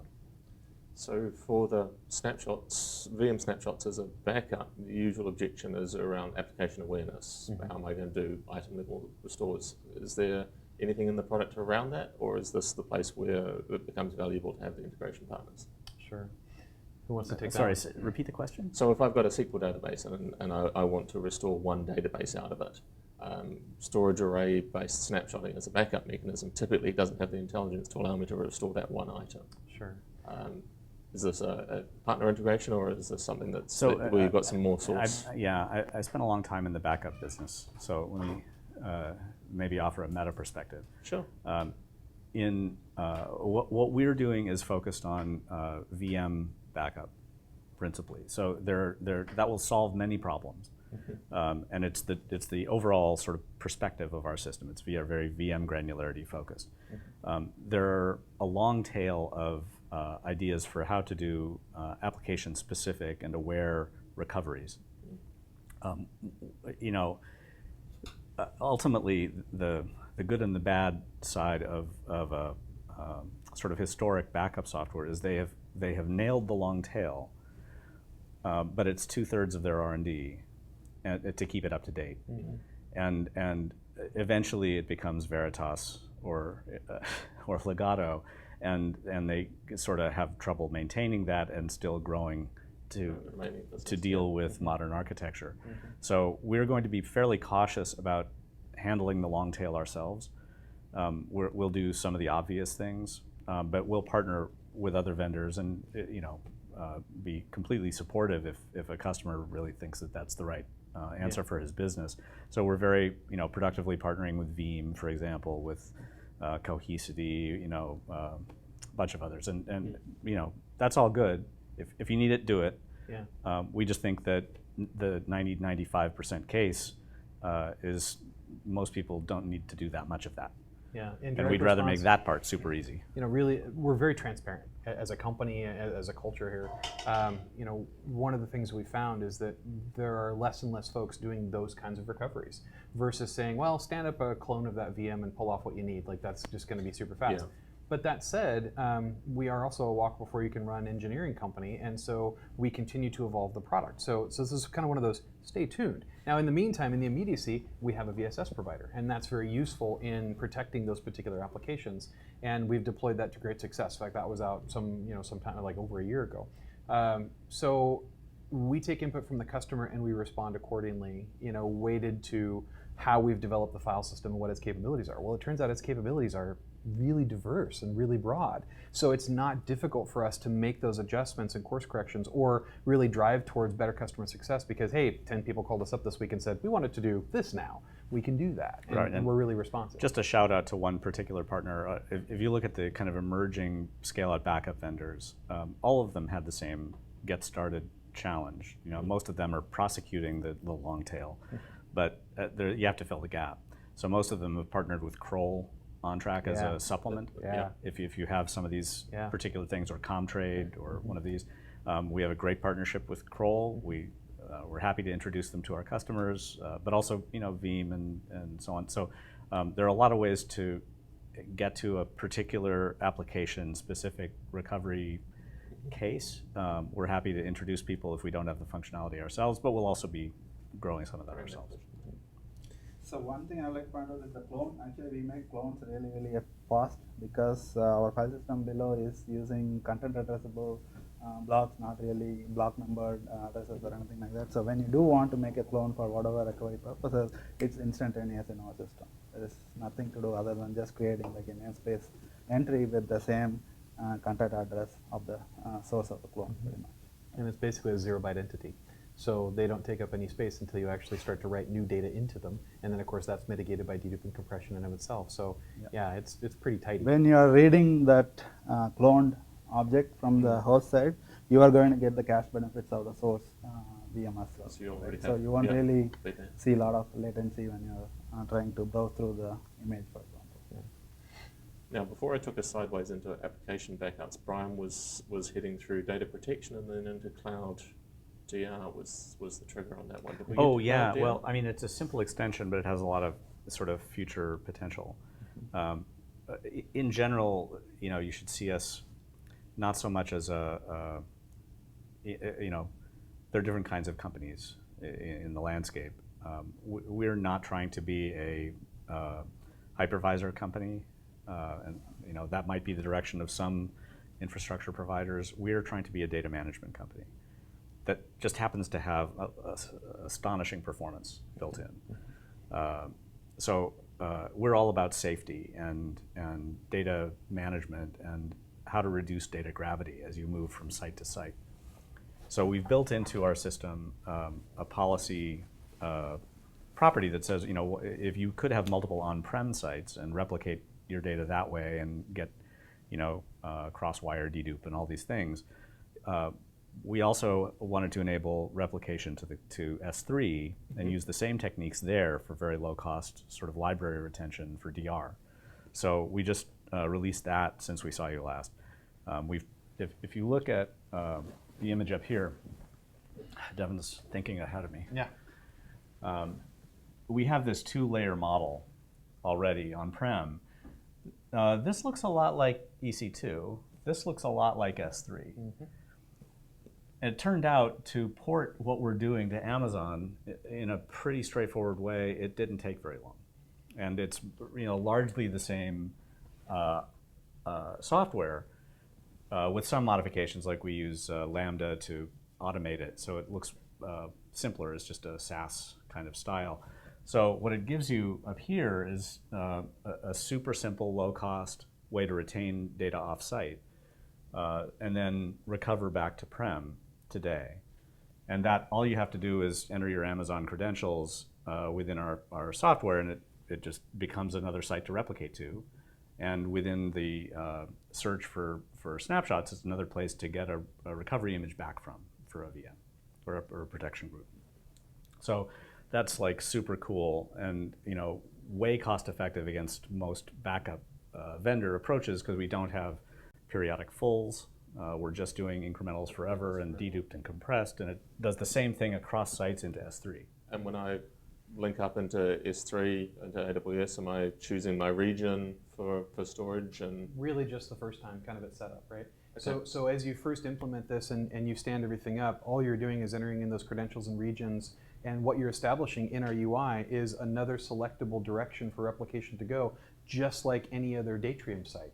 We're instantiating basically a Datrium cluster virtualized on, you know, EC2 and S3, and so it's just another site that you can pick. So you really only have to do that the one time, or anytime you set up a new cloud location, and you can certainly set up multiple. so I could have multiple. I could have some protection for east-west, Yeah, US. from one cluster to different- another. yeah. Yeah, exactly. And that's all you have to know. Like you sign in, it's there. There's no other moving parts. There's no monitoring of software. We Right. take care of all the upgrades. It's all just And there. the EC2 instances and the Lambda functions and the S3. We hide all of that. That's So totally that automated. all sits inside your VPC or in my VPC? You know, so really, So this is a software as a service offering that happens to be on AWS. That's right. From a user From my point of perspective, view. that is exactly right. You're not setting up VMs. You're not monitoring anything. You're not going through No and doing build any shop configuration. from AWS when Right. this has been out for a while and I've misconfigured it. Yeah, exactly. That's a So good point. just to be clear, we do offer this at a sort of predictable price, which is sort of per terabyte per month, and that, or you know, per year. And that's a flat rate, and that's managing the S3 capacity into which we will send deduplicated and compressed images and so on. So encrypted. So it's S3 capacity, but with our amplification. The underlying resources, the Amazon resources, are charged to your credentials, you know, for the use of that. So if it So turns out it's in my S3 bucket, so I'm being billed for That's the right. S3 capacity. that's right. So there are 2 bills. Okay. But it makes our part much more predictable. And if, as we move to different clouds, you'll be able to shop the difference between the underlying. Right. I'll be able to do Use arbitrage model. across the different cloud providers. Right. So a couple other things that I'll point out here. The first major beneficial impact that the customer tends to reference is the fact that because this is living in dedupe space, this snap store is really quite small by comparison to just native net send of everything, right? Oh yeah. Because we're aware of the data here and the data here, there isn't really the same kind of traditional seeding kind of feel to this. We can very quickly get into the realm of, hey, this data looks like stuff that we've sent half an hour ago. And so the bandwidth utilization is much less. That's not as exciting on the way up. It's really exciting on the way back down. Because egress is really where customers tend to feel the burn, so to speak. And we can basically keep that cost as low as possible just as a result of we're only going to send what absolutely isn't already here. And if you're just talking about bit refresh, right, that's just not a lot of stuff coming over the wire. So, showing this to a customer who's implemented this for the first time or doing this on an online demo, it's very handy. From one aspect, it's clever. I can go into a snap store as a global view and basically pick from local copies of data, local logical copies in the form of snapshots, or I can reach across to what's at another Datrium site where I've got another Datrium DVX cluster that's a customer premise location, or I can reach up into the cloud. It is totally seamless. And so you're just keeping in mind, if I'm going to do retrievals from the cloud, there's that egress, but it's minimalized. I mean, it's absolutely as small as possible. The agility of this is to say one interface within vSphere that they're using every day anyway. They have cloud control, full hybrid cloud enablement, and at this point, the capability to put data in more than one other location. If you want to replicate something and go like this, fine, absolutely, you can set that up in your policies. We have the ability to set retention depth differentially. I can have retention on AWS be a year. My other site that's small maybe have retention be 30 days. So, the choice is really put back in the hands of the customer. We're not relegating them to any particular behavior or construct. It's kind of whatever suits their business. Does that make sense? In the DR functionality, do I have any ability to run my backed up VMs to restore them up into AWS as potentially as EC2 instances? That's or an is excellent that question. a Great question. Yeah, But not today, Yeah. but we will later in the year. Yeah. And it's very exciting. It's actually we're collaborating with some partners on that'll make it just transparent. Yeah, because that's where it becomes true cloud DR and the dedupe failback, because That's failover is it's a force majeure. It's Yeah. just do it at all costs. But failback is a business as usual. It's hard. Do That's it right. at no cost. That's right. Yeah. And that's where that data efficiency stuff. Because usually when you fail over to avoid an issue, not because the house is burnt down, normally because you think the house might burn down and then it doesn't. Yeah. So so the fail back part is just as important. It's to my mind, it's even more important, which makes me worried when somebody only has a failover strategy to the cloud. Right. So it gets expensive. Architecturally, when we look at how the customer perceives this, if they've got another site that might be a contract co-location or a site that they own or a leased environment, it doesn't really matter. They have just developed hybrid cloud. They have a private cloud, if you will. We have already developed automation for failover within just the control constructs of the UI itself, and you could do that from that location if the other site is burning, or you could log in from anywhere and take those controls into play. We've even gone so far as to yield our own standalone UI. So if you're in the scenario in a DR environment, a lot of potential things happen, right? A lot of potentially bad things. Mm-hmm. To have a standalone UI means that even if vSphere is down, vCenter's up in smoke, you can log in and start commencing recovery or failover event proper of the entire environment using just Datrium controls, if that's all that's left, if that's all that survived. So we come from kind of a background and experience set that is pretty darn deep in disaster recovery and fault tolerance and hypervisor uptime. I mean, that's really the DNA of Datrium ultimately. And so a lot of this stuff has been thought through well before we even got to the point of taking customer input on this. And then with customer input, we've continued to refine it. So it really is a big picture approach to solving what we know are the core set of problems, and then a lot of the new corner cases that are very modern. So if it's good for everything, and there's no workload that's unfriendly, what are the workloads that are unfriendly? Where would you? Physical host. Yeah. So I can't put my AS400 on this for a start. Nope. No. So we're not a SAN vendor, and that's what was built for that. We're a virtual data lifecycle company. But you've got support for things other than vSphere. I mean, all of the discussions we've had that We do. That was vSphere, but you have other. We do. We support KVM, Red Hat virtualization, or just KVM on CentOS. We support Docker persistent volumes for snapshotting, so you can snapshot on one host and clone on another. That's a really interesting use case for like test development kind of work. Like in our own build labs, we cut our development cycle in half because of this. Right. Because we can just spin up a new test system very quickly based on a prior test.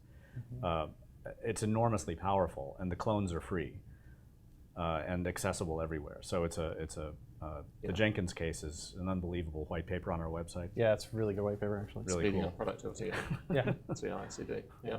Yeah.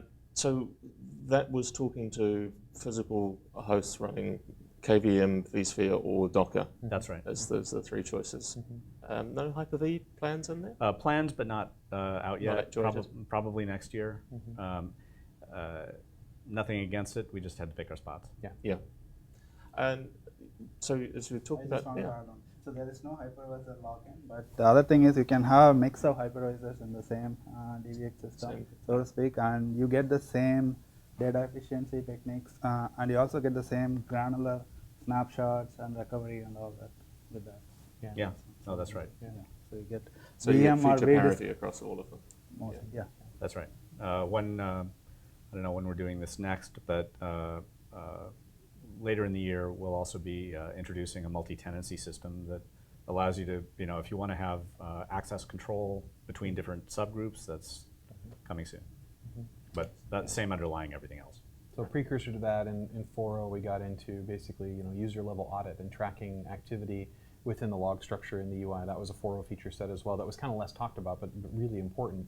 And that was obviously a precursor then to full roles-based access controls for multi-tenancy environments later. We actually get away with doing a lot of multi-tenancy deployments with MSP-type customers today because they kind of have that layer of control over the top of vSphere, but we provide them a pool of capacity and performance that scales across a whole host of different customer types, and you don't have to worry about crossing the stream, so to speak. Workloads dedupe together, performance is blended across that pool.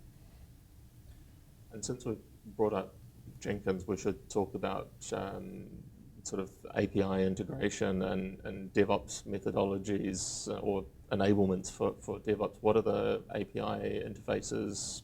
Yeah, we have a tools? Python binding for a set of APIs that deals with data management, cloning, snapshotting, retention, policies type stuff. That was the highest demand thing that we've been facing, so that's now shipping. Others, I'm sure, will follow. Yeah, there's a big plug to Clint Wyckoff, who's on our team now. He just dropped a YouTube video on VRO automation with our API. Another one of our SEs, Steve Wakeham, big shout out to Steve, who is kind of a wizard on the keyboard, did full Python integration of all 4 of our API command sets and dropped that to YouTube as well. So I mean, we've got the cookbook in development. The API is really powerful, and it was something that was a highly desired feature for a long time, that a lot of people looked at the potential of how quickly we can do certain things, and so they thought, wow, if we can orchestrate and automate that, like that's candy. If your part is so damn fast, why am I waiting for a human to do exactly. the click in the UI? Yeah. But it's really it's the data management part that's maybe most interesting for us. Like in many systems, you might be interested in creating some parameter of data sharing or performance, or do I turn on or off a data feature like compression? Well, we don't have any knobs. Right. There's nothing to do. It's just on. I joked, I think maybe the last time you were here, watching one of our demos, like we can do troubleshooting demos that are astonishing. You can get degrees of peeling back the onion at a VM granularity from the guest and so on. It's pretty amazing, and you should never ever go there because you don't have to generally, because it's always like crazy fast. So I joke with Devin, like our demo is kind of like a Corona beer ad. There's just nothing like normally day to It's just a day, picture. if you ask one of our customers what do you have to do, I check it once a month. Yeah. But if you're doing more sort of hardcore cloning and snapshotting, and a development environment's a good case of that, then it's really appropriate. What else do we have in here? We talked about the great benefits of the data efficiency for AWS, in particular the egress costing.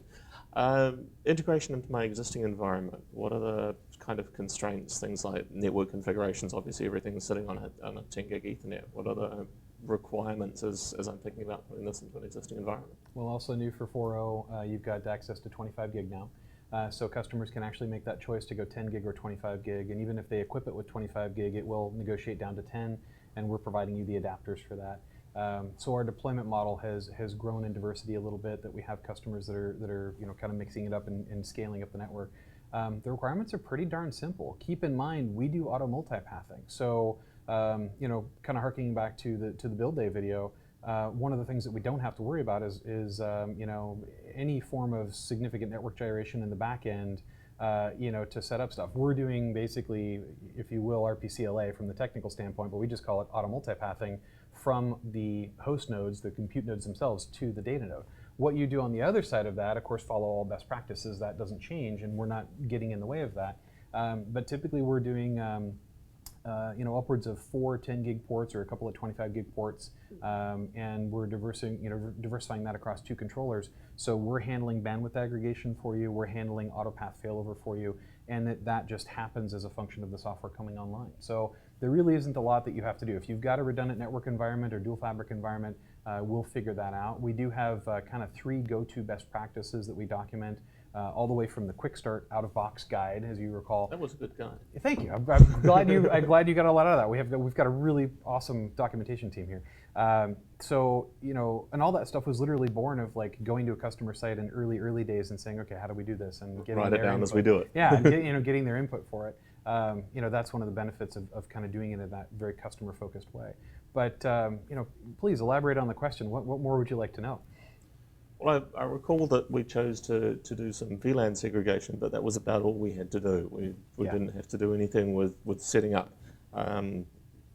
link aggregation or any other funky networking setup. Yeah. Exactly. You don't need to use LACP, for example, which is like a pain to set up. In particular, if you are dealing with redundant switches, 2 switches in your network, and you have to configure through LACP through that, you need this thing called multi-chassis link aggregation group, and some switches support it, some switches don't support it, and the implementation may not be compatible.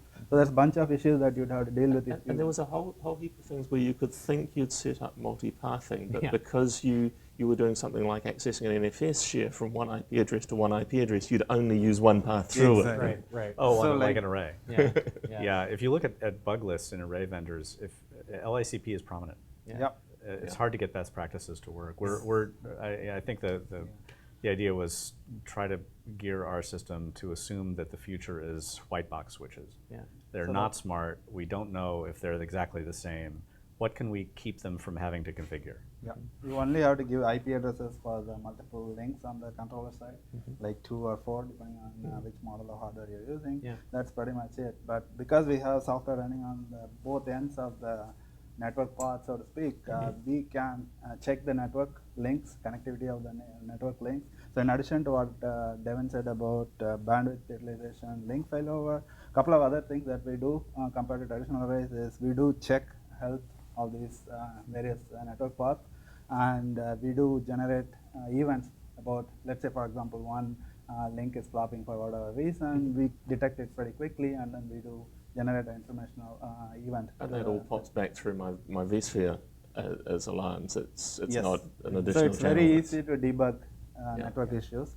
The one other thing that we do compared to other traditional vendors is we do failover. So Brian was talking about how we have this dual controller architecture in the back end. So let's say that the active controller can see X number of hosts through the network, but the passive controller happens to see more than X number of hosts in the network. because of network Some partition on one of the partition networks. or whatever. So we do use that level of information to automatically fail over so that you get more availability in your environment, for example. Yeah, so think in terms of big picture. The solution value is that we are incredibly performant and highly scalable, great capacity, data protective, and all of that is within the warm embrace of support. So because we are a support-enabled technology that uses auto support signaling from our deployments, back to home, anything that would infringe upon your ability to access data or have, typical VM or application performance, support knows about that, and so you know about that too, and we're proactive in reaching out there. This gives us the latitude to be preemptive in regards to traditional things, certainly on the network, that would just crush other solutions that came before us. We drive down into the things that really get sort of remarked about by the customer the most, and since really that's kind of our format today, ask me anything. Breaking it down, the only segregation that we have for network is typically associated with the data VLAN versus the management VLAN, because the management VLAN for auto support purposes is routed to public. Whereas the data VLAN, of course, is typically sequestered away and behind the firewall and is non-routable. That's really the only thing that you have to set up. I mean, you've got your typical VIPs for data side and VIP for management side, and you've got port addresses, hardware addresses, and we're moving back and forth efficiently between those. So anything from an individual port flap, or losing a link, or losing a port in a controller, or losing a controller just as looking through the escalation points of potential failures. Not only are we surviving across all of those, we're sending alerts about all those. And there isn't really a lot of human intervention that has to take place there. Once you have the information, you know what to do. It's really straightforward. I like that you're doing the continuous monitoring of the non-active paths. I've seen some solutions where there's no monitoring of the inactive path, and it's not until failover that you find that it doesn't actually work. Yeah, it's broken. Exactly. Yeah, we even take that a step further when you're doing things like upgrades, and commonplace, you're going to have feature upgrades, just like when 4.0 came out, a whole bunch of customers wanted to upgrade. Yeah, well, the simple thing to do that makes sense, but that a lot of vendors don't do, is let's pre-check the other controller and make sure that everything is copacetic before we do the failover, and of course that's part of our solution as well. So yeah, and on the host side, just another comment on upgrade. We often compare ourselves to arrays, but also to hyperconverged. In a hyperconverged model, there are sort of two classes generally of how that works, or more rarely sort of like us. It can either be a sort of vAppliance style, where it's running, the stuff is running in a VM, or it's in the kernel in the kind of vSAN case. In the vAppliance style is pretty common, and that means, first of all, you have to, update a guest OS periodically. You have to bring the whole thing down and deal with that. But you also have this fragility that the cluster will go down if too many hosts are being taken out at once. Maintained at once. Yeah. So you have to do it very sequentially. You have to use a custom approach. Yeah. It's not like tied to VUM or anything. It's a whole separate thing. Because there's a whole hold off after I've completed the upgrade, after the system's back, before it's actually really back and data consistent. That's right. So it's promoted as a win, but it's actually to keep bad things from happening. Yeah. In our case, we run in user space on the hypervisors, so we don't have a guest OS to update. It can go down without affecting VMs or affecting the hypervisor, and we don't have the cluster problem that hosts can go down and affect other hosts. Availability of storage. Yeah. Right. So when we do an update, it's everything at once. There's no maintenance mode, and it just happens and you don't notice. So, and is the update distributed through Update Manager or through a repository with Update Manager? It will be soon. It's not today, but it doesn't affect your use of VUM. If you want to tie to that, just keep going. Where some solutions, it actually disables it. Yes. So what is the workflow when version 5 comes out? What's my workflow to upgrade my existing version 4 That's deployment? super simple. So for the UI minded of us, it really is just kind of point and click. So within the entire UI, there's always in the upper right a gear icon, which is pretty intuitive now that people see that. Okay, that's configure stuff. And you drop into the gear icon and you're presented with a menu and you just select upgrade. And at that point, you have really one decision to make, which is, am I upgrading right now, or I'm just going to download it and stage it and do it later? And that's up to you. You're presented with a list of all available versions, and of course, as your new version comes out, you probably also would have proactively been notified by support or product management team about new features that were coming, or in the case of, let's say, something specific like a bug fix or something that was kind of corner case and affected some group of customers, we proactively notify them that, hey, this release is for you. And that's becoming almost more kind of white glove boutique practice that we see in modern vendors. And that's great because you're really advocating for the customer. Like, you have certain applications, we're going to do a release that addresses this stuff. In any case, you've got this list and you simply select the one that you want, and you can either say upgrade now or stage it, and at that point it downloads. And the beauty of this is that's it. Everything else is automated. There are no secondary steps, there are no follow-ups, there's no prompts. You took off for the day and you come back and it's like halfway through. There's none of that. It is to say, yes, go ahead and upgrade. It's done the pre-check for you. You understand if the upgrade is going to be compatible and fine and so on. But basically what it's doing is it's staging to the standby controller in the DVX data node, or data nodes in the case of a cluster, and you are automating that it goes through and unpacks itself and tests and validates. And if that's the case, keep in mind we're using a synchronized cache between both controllers. So the beauty of this is you're storing data in NVRAM that's battery backed in the controllers, which gives you a tremendous safety that, if you were to have a power outage during traditional upgrades of things like controllers on an array, that's bad, right? Bad stuff probably going to ensue. In this case, there is no potential point of ingress for data corruption. There's just none. You have an unpack procedure, you have a bring up on that new version of code, resynchronization of the cache, and then a signaling of a graceful failover, and you transit the workload from the active to what was the standby. That now becomes the active, and then you do the other controller. And there's no fail back, because why? You've just tick-tocked the controllers, which is a great exercise, even as part of a subclass of DR testing, like, oh yeah, let's just tick-tock the controllers once in a while. An upgrade does that. All of the automation then of the front-side software that's sitting on the host, again, that is all completely automated, where we're rolling out that code, picking a point in time and representing, the new version. But you do this middle of the day, right? There is no outage for this. You're not, by all means, if you are a conservative shop and your policy is issue an engineering change control or some kind of ECO process, and you got to do this, Friday after 5 p.m. Oh, cool, that's great. But it's going to be just as easy then as in middle of the day on a Wednesday, right? Yeah. I mean, it's just really straightforward. So it doesn't interrupt anything because it's just a few seconds within the NFS timeout window. Yeah. So, but it's not even like it's a run trespass to another controller where you're waiting 60 seconds for it. It's a controlled move. It is, And both sides are aware of the move. Yeah, that's right. And then on the host, it's just restarted a vib that's, Yeah. But I was just thinking about that failover from controller to controller is very different from a storage array failover from controller to controller, because there's no I/O timeouts going on. Exactly, right. Yeah, you're basically transiting a workload versus traditional SCSI bus reset or reserve request, or a steal operation like freeze and steal operation, antiquated stuff, right? We didn't even do that at Nimble. But the takeaway here is that this also kind of backs up out of just the upgrade mode and think in process of first deployment. We're rolling out a software that is non-disruptive to the host. So when you turn this software on, it's starting a service running in user space. We could run politely right alongside any legacy concern technology that they had. So that could be even Fibre Channel or iSCSI or other NFS. We're presenting an emulated NFS data store that is observed and is global to all the hosts that are attached to us. And that attachment is really just an emulation and communication pathway. So we're not disruptive, not only to the host, we're not disruptive to whatever the heck else they already had. And that's what we saw in the build there when we took my hosts and attached them. I had to swipe off the SSDs in them so they could be used by DVX. But the iSCSI and NFS data stores that I had to my legacy storage remained in place. Yeah. And that makes it really handy to migrate workloads off of those. Indeed. Okay, that was a dig. I admit that was a shot. Oh, okay.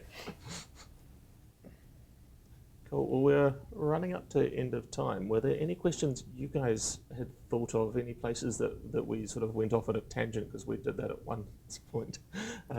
Anywhere that we didn't finish answering any of those questions? Encryption, the one thing that changed since 4.0 is that we've added a layer of password variability, I guess, in that we initially rolled out encryption with kind of a master key. And we had some feedback from customers that was really constructive that said, hey, it'd be really cool if we had kind of two levels of that we would sort of have the master admin key that we can put in the safe, and then there's the key that goes on the Post-it note in the bottom of my keyboard. Right. And if I lose one, I still have a way to get in. So we've really improved encryption manageability there too. To the point earlier, we're doing our own management of keys. We do have a lot of requests now from customers accumulating about using third-party key management. External candidates, And so that's a pending thing for us as well. You'll see that in time. And some folks have requirement to do that. Some folks just have the desire to do that, or they're already doing it. They're already managing Got it in keys place. for something Yeah, else. Yeah, exactly. Yeah, I can Some see that. people call that passphrase. So it is, some people call this as primary passphrase and backup passphrase. So Yeah. it is primarily useful in cases where the admin who is administering the storage happens to leave the company for whatever reason and doesn't show up, then you would have no way of recovering data in the event of compromise. Right? So the idea is to get passphrases from two different people in the company, traditionally with the storage admin and the CSO in the organization, Right. so that any one of them being there. They're unlikely to both leave at the same time. Exactly. Yeah. Or be hit by a bus at the same time. That's right. Hopefully. But I No think buses. we kind of hit most of the other points. That, One other small thing that I wanted to add is how we maintain metadata in our storage subsystem. So metadata, most of the metadata in the system is maintained in the form of LSM trees, which are called log structured merge trees. And the beauty with that particular approach is that what we store on disk is again ready for traditional the spindles disks, so that you write large blocks in the underlying subsystem. So in addition to writing the user data in the form of containers, which are like these large blocks, we also write our metadata also in the form of containers in the large blocks. So in effect, you can get so much performance out of spindle disks. And that's Go ahead. metadata becomes a much larger problem than actual user data in all of these dedupe systems as they Yep. scale. Yeah. Well, yeah, and especially with a million snapshots. Right. So, by the way, just another shout out. We're from a history of VMware and data domain, and these companies, it turns out, have deep roots into the log structured file system world. The founder of VMware, Mendel Rosenblum, wrote the original paper. Data domain was, I think, is still the most widely used log structured file system. So Dhanabal had some experience with it there, as did a lot of our other staff. So it's a little bit of a funny technique. It's more and more common because of flash drives, because of the way disks work. You sort of have to move to that. But the vast history of storage systems you can buy aren't like that. Yeah. And that's why a lot of them are struggling with a lot of these kind of clustered or flash-based or modern approaches. We do get a question frequently that I was hoping you could address, if I may, since we're talking about kind of customer questions. In some form of the discussion, it will come up, folks aren't used to the concept of you want the cache should be as full as possible all the time, because that's actually more efficient in our world. They're thinking in terms of array-based caching or even hybrid caching solutions that you need to exit data, transit data out of the cache and preserve that for new stuff that's coming in.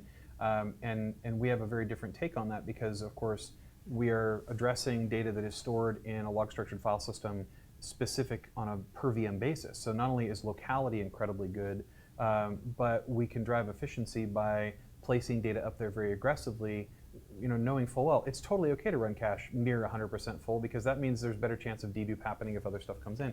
Can you comment a little bit about that, about kind of why we made some of the choices that we did and what that looks like? So basically, I think the thing that you're pointing out is that as we are writing these large blocks into the underlying storage subsystem, we group things, IO blocks that are coming in from a particular VM in the same container, so that, let's say we do get cache miss in one of these failure caches, or because we did vMotion and that original host is down for whatever reason and we have to come back to the pool. By reading a larger block, we actually get a lot of data for that VM in pretty much a single stripe. So it's not just that you're writing full stripes, you're also reading and populating up the cache On with cache full miss, stripes yes. as well. Yeah. So basically, warming up of the cache can be done very quickly, because underlying data is structured that way. And So the backend pool isn't built for random I/O. It's built for streaming, both write streaming and read read streaming. streaming. So when you're booting a cold VM, it'll stream that data and not have to work through lots of all the random block transactions. searches. That still happens up in the SSD inside the compute node. That's right. Yeah. So when you think about the RTO for recovering an old image, it's way faster. Not only natively, compared to you're selective, it's per VM, it's streaming from the protected area, but it's also, you're not recovering it from a backup device where you'd have to first of all find it, copy it back, and then start the recovery. So it's, not quite RTO equals 0, but very close. The reality is RTO never equals 0 because you've got to power it on. The application RTO doesn't. But returning to the cache population, do you do speculative population that is not driven by VMIO? So I know that I've got 2 terabytes of available capacity in my cache, and I know I've got this VM where I've only got 40% of its actual footprint on disk. Do you start speculatively pulling more in? No. Or you wait for I/O? Yeah, we wait for I/O, but we do have stats which we use so we predict that future blocks will most likely be read in the context of an I/O, but we don't delay that I/O, so we do some amount of prefetching, so to speak. So sort of look at the equivalent of look ahead, but you're pulling that whole stripe in, which is a random collection of blocks in that stripe. But groomed over time, so it'll tend to be, there will be a lot of locality. More coherent. And because there's so much cache, it's, again, as Devin was saying, you're not storing 10% of the hot data. You're storing like massive amounts. If the VM doesn't move, you're going to end up storing the entirety. Chances are the data's all up there anyway. So except for a very cold restart of a snapshot, you're not getting 40% of the VM in the host. You're getting all of it. So the difference of leveraging a log structure file system within an NFS presentation layer versus a LUN is that if I'm in a LUN world, when I do things like snapshot or recache data from a cache miss, I'm probably pulling up data from 2 or 3 or 9 or 10 VMs versus the one that I'm working with. And so that selectivity, is born of locality, and the locality is born of the architecture of our system, that we lay down data on a per VM basis. And that opens up a huge, just a litany of advantages in data handling later that are just tremendously more efficient. And this is why the question about speculative population of cache is very interesting, and yet in our architecture, prefetch kind of renders that unnecessary, in that we can say, well, yeah, we are touching this VM, we're within the framework of this many IOs ahead, grab that data, because we have that selectivity. We don't have to worry about pulling up garbage, from other stuff and painting the cache with stuff that shouldn't be there. It'll never be read. Right. So we've been talking about it with respect to kind of high performance and comparing to like a hybrid array. I think in some of this discussion, I think that's sort of dead anyway. Maybe the right way to look at it is in terms of in use versus backup and how to bridge that gap. Historically, there were kind of 3 things that sucked about backup. One was tape. Only 3? One was tape. One was backup, and one was recovery. I've seen the bumper sticker. It's just 3, but broadly the whole thing is terrible. And actually, it's declining in popularity at the same rate as arrays. It's more and more. If you ask a Gartner, they'll tell you that it's getting built in because of people like us. But what you want to think about is getting rid of those 3 things by virtue of having this deeply technical discussion and having a massive flash layer that's commodity priced. You just keep all of the in-use data on hosts, keep all of your backup data very close, and make sure you're streaming back and forth, and replicating and setting policies and all this stuff. Find the index and whatever. But by having that ability, you can really get rid of it for the first time. If I could close out my participation in today's session with a comment. I have just been inspired that in 2018, the response that we've had to 4.0 through our partner community and our customer community has been astounding, and just a huge shout out to our partners and our customers. Thank you. The feedback that we've gotten from them is that we continue to be on the right path, and we see that in the projects that we're getting pulled into. But we really appreciate the viewership and the interest in the technology. The views are off the charts with a lot of the stuff that we publish to YouTube, and a big thanks to you guys for that as well. But I just can't stress enough how much we appreciate our customers and our partners for putting this stuff out there and solving problems with our technology. All right, and so to close, where can people find you online, Devin? Well, boy, all over the place. So on Twitter, I'm just Devin_HH. And of course, I do post a lot on LinkedIn as well. And there is quite a bit of YouTube content out there from the company in general. And that's just the Datrium channel on YouTube. So please take a look at that. Of course, we're all over LinkedIn and Facebook and other places as well. We're going to be at, I may mention it, Dell EMC World next week. You'll see us at VMworld as well. We also have several online engagements, doing some different demos and things like that over the year. So check back to the website frequently. It is really updated and highly populated with stuff. Craig is very busy out there, putting the word out there for folks and answering questions and stuff. Yeah, and if you track us at all, we went like almost every quarter last year. We had a massive software release that changed everything about what you'd think about us. It's like 4 times in a row. So if you have kept up with us, thank you very much. But it also, the website reflects that. It has to change kind of once a quarter because we just have massive new input. Yeah. And can we find you on Twitter or other online places, Brian? Yeah, more rarely than I'd like, but the accounts exist. Yep. Great. And Dhanabal, are you Yes. out in the Twitters? Do you want to share that? Not much on Twitter. I'm more on LinkedIn and a bit on Facebook. But you can find me on the Datrium. I do have a blog on the Datrium website as well. But you can also reach me at Dhanabal, which is my first name, at datrium.com. Great. Well, guys, I think this has been a really good AMA session. We've talked about a vast number of topics.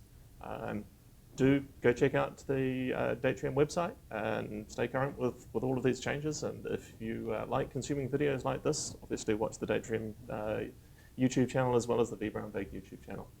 Stay tuned for more great stuff from the vBrownBag crew over the coming weeks and months.